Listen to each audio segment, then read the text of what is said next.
रहमान रहीम अस्सलाम वालेकुम। उम्मीद है आप ठीक होंगे, खैरियत से होंगे। तैयब लोज फिर से आपकी खिदमत में हाज़िर है जी। आज जो हम डिस्कस करने लगे हैं वो पाकिस्तान के ख़ारजा पॉलिसी से मुतल्लिक है। जैसा कि आप सब लोग वाकिफ़ हैं, पाकिस्तान के वज़ीर ख़ारजा बिलावल भुट्टो ज़रदारी इस टाइम न्यूयॉर्क में हैं और कल उन्होंने अक़वाम मुत्तहिदा की सलामती कौंसल से जो है वो बड़ा पुरमग़ज़ ख़िताब किया और हम आपको ये भी बताएंगे कि उस खिताब के चीदा चीदा नुकात क्या हैं। लेकिन इसके साथ साथ एक और चीज़ जो पाकिस्तान में बिलावल भुट्टो ज़रदारी के ख़िलाफ़ इमर्ज हो रही है वो ये है कि पाकिस्तान के अंदर बिलावल भुट्टो ज़रदारी की कामयाब खारजा पॉलिसियों के ख़िलाफ़ जो है वो प्रोपेगेंडा इंतहाई तेज़ कर दिया गया है। दरअसल पाकिस्तान में एक सेक्ट एलिमेंट ऐसा सेक्ट है एलिमेंट है या आप तहरीक इंसाफ के कुछ लोग हैं जो बिलावल भुट्टो ज़रदारी की कामयाबियों से शायद खैफ हैं और वो इसी वजह से उनके ख़िलाफ़ प्रोपेगेंडा कर रहे हैं। और वैसे भी हमने देखा है कि पाकिस्तान पीपल्स पार्टी हमेशा मीडिया ट्रायल से लेकर अदालती ट्रायल और प्रोपेगेंडा का जो है वो हमेशा से ही शिकार रही है और यही शायद वजह है कि मैं आपको इसकी एक और मिसाल देता हूँ कि गुज़िश्ता हफ़्ते आपने देखा होगा कि OIC के जो जनरल सेक्रेटरी हैं वो पाकिस्तान के दौरे के ऊपर यहाँ पर थे और पाकिस्तान की वज़ारत ख़ारजा में उन्होंने बिलावल भुट्टो ज़रदारी के साथ एक मुश्तरका प्रेस कॉन्फ्रेंस जो है वो प्रेस कॉन्फ्रेंस भी की। लेकिन उनकी प्रेस कॉन्फ्रेंस जो है वो एक ओवरऑल पाकिस्तान की मीडिया ने उसको नहीं दिखाया जिस तरीके से दिखाया जाना चाहिए, ताकि हमारे एक मुअज़्ज़ज़ गेस्ट और OIC के जो जनरल सेक्रेटरी हैं वो पाकिस्तान के विज़िट के ऊपर थे तो नहीं दिखाया। और जबकि पाकिस्तान को OIC से जो है वो कश्मीर के मामले के ऊपर भरपूर तईद हासिल हुई है, वो भी बिलावल भुट्टो ज़रदारी की कामयाब खारजा पॉलिसी की बदौलत। तो यूँ मैं आपको एक मिसाल मैंने आपको ये दी कि मीडिया में भी उनके जो कामयाबियाँ हैं उसको वो पजीराई नहीं मिल रही। मौसमियाती इंसाफ का मुकदमा भी उन्होंने जीत के दिया। तो इसी तरीके से कल अक़वाम मुत्तहिदा की सलामती कौंसल में उन्होंने ख़िताब किया और उनका जो मेन एजेंडा था वो मेकनिज़म जो है मल्टीलैटरल मेकनिज़म के फ़रोग़ के लिए जो है उन्होंने अपना पाकिस्तान का भी मौक़िफ़ सामने रखा और G77 जो कंट्रीज़ हैं उसकी चेयर भी बिलावल भुट्टो ज़रदारी उसकी सरबराही कर रहे हैं तो उनका भी मौक़िफ़ जो है वो सामने रखा। और जिस तरीके से उन्होंने मौसमियाती इंसाफ का मुकदमा जीत के दिया जो 30 साल पुराना मुकदमा था G77 कंट्रीज़ को या तीसरी दुनिया के ममालिक को, तो बयान ही इसी तरीके से बिलावल भुट्टो ज़रदारी ने जो है वो कल मल्टीलैटरल या कसीरुल जहती जिसे हम उर्दू में कहते हैं कसीरुल जहती का मुकदमा भी जो है वो बाखूबी लड़ा। और अक़वाम मुत्तहिदा की सलामती कौंसल में उन्होंने जो मुस्तकिल मेंबरान की तोसी का मामला है उसकी भरपूर मुखालफत भी की और कश्मीर का इशू भी उठाया। बिलावल भुट्टो ज़रदारी ने वाज़े तौर के ऊपर अक़वाम मुत्तहिदा सलामती कौंसल को भी वो आईना वो मिरर दिखाया जो उसकी दोगली पॉलिसियों से मुतल्लिक़ है। बिलावल भुट्टो ज़रदारी ने कहा कि जब गरीब ममालिक का मसला होता है तो अक़वाम मुत्तहिदा की ये जो सलामती कौंसल है जिसे हम UNSC भी कहते हैं, यूनाइटेड नेशन सिक्योरिटी कौंसल, तो ये सिक्योरिटी कौंसल जो है ये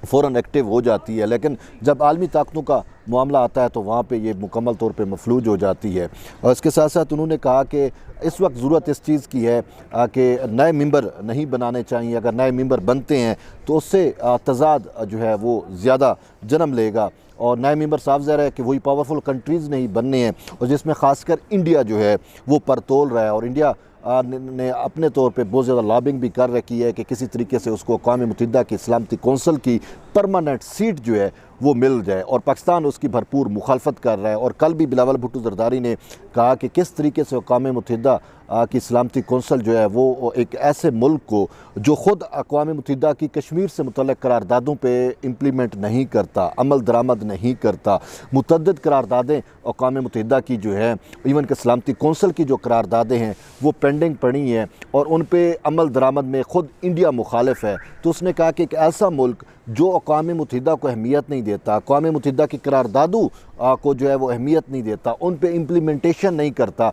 तो उसको कैसे अक़वाम मुत्तहिदा की सलामती कौंसल की जो है वो मुस्तकिल रुकनियत दी जा सकती है। ये एक वैलिड पॉइंट है जो बिलावल भुट्टो ज़रदारी ने भरपूर तरीके से इसका जो है वो मुकदमा लड़ा और उन्हें वाज़े तौर के ऊपर इंडिया की जो है परमानेंट सीट के लिए जिसके लिए वो पर तोल रहा है सलामती कौंसल की, उसकी भरपूर मुखालफत की। और इस हवाले से जो इटली की एक करारदाद है, इटली के मौक़िफ़ की तईद की, और इटली ने एक फ्रेंडली कंट्रीज़ का एक ग्रुप बनाया हुआ है और पाकिस्तान ने भी उसमें शामिल है, तो उसकी जो है वो तौसीक़ की गई। और मल्टीलैटरल मैकेनिज़्म का एक जो पहलू है उसको बिलावल भुट्टो ज़रदारी ने उजागर किया। उसने कहा कि अगर मल्टीलैटरल मैकेनिज़्म को जो है वो फ़रोग़ दे अक़वाम मुत्तहिदा की ये सलामती कौंसल, तो नए मेंबर्स की बजाय यही सलामती कौंसल जो है वो कारामद हो जाएगी, वो मुकम्मल फ़ाल हो जाएगी। इसके साथ साथ उन्होंने सलामती कौंसल को ये भी आईना दिखाया कि सलामती कौंसल जो है उसको तनाज़े को जन्म लेते वक्त ही जो है उसको ख़त्म करने के लिए इक़दाम करने चाहिए। वो सलामती कौंसल को तनाज़े का इंतज़ाम नहीं करना चाहिए, अरेंजमेंट्स नहीं करनी चाहिए, क्योंकि मुतअद्दिद वर्ल्ड वाइड हम जियो पोलिटिकल ऐसे केसेस देखते हैं जिसमें अक़वाम मुत्तहिदा और सलामती कौंसल का हमें किरदार नज़र आता है किसी भी तनाज़े को हवा देने में। और अक़वाम मुत्तहिदा हमें नज़र आती है मुख्तलिफ़ ऐसी एग्ज़ाम्पल से दुनिया भरी पड़ी है। दुनिया में बहुत मुतअद्दिद ऐसी एग्ज़ाम्पल्स हैं जिसमें हमें अक़वाम मुत्तहिदा की ये जो सलामती कौंसल है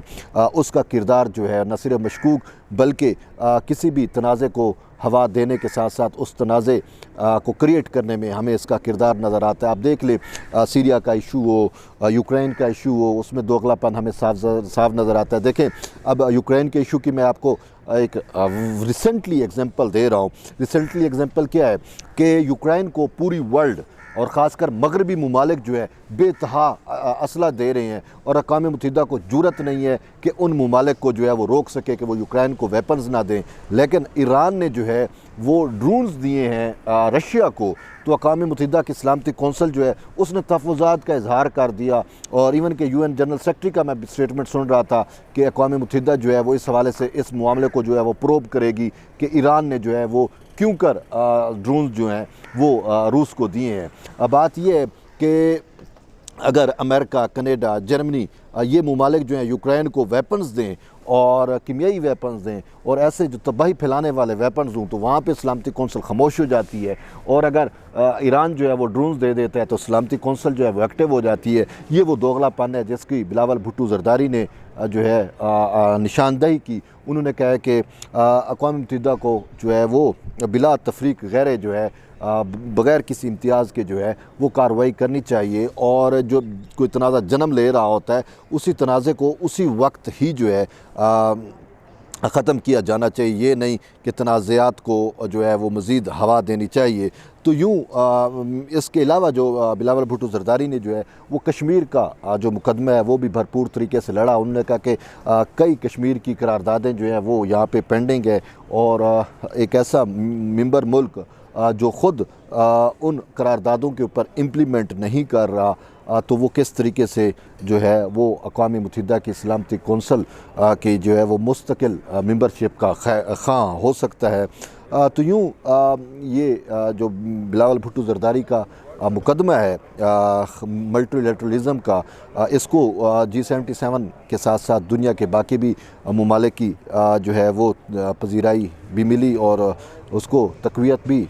दी गई है बाकी ममालिक की जानिब से, जैसे इटली हो गया या दूसरे जो फ्रेंडली कंट्रीज़ हैं उनकी जानिब से। और सिर्फ ये नहीं, इससे अगर हम बैक साइड पहले जाएँ तो आपने देखा होगा कि COP27 ने पाकिस्तान का जो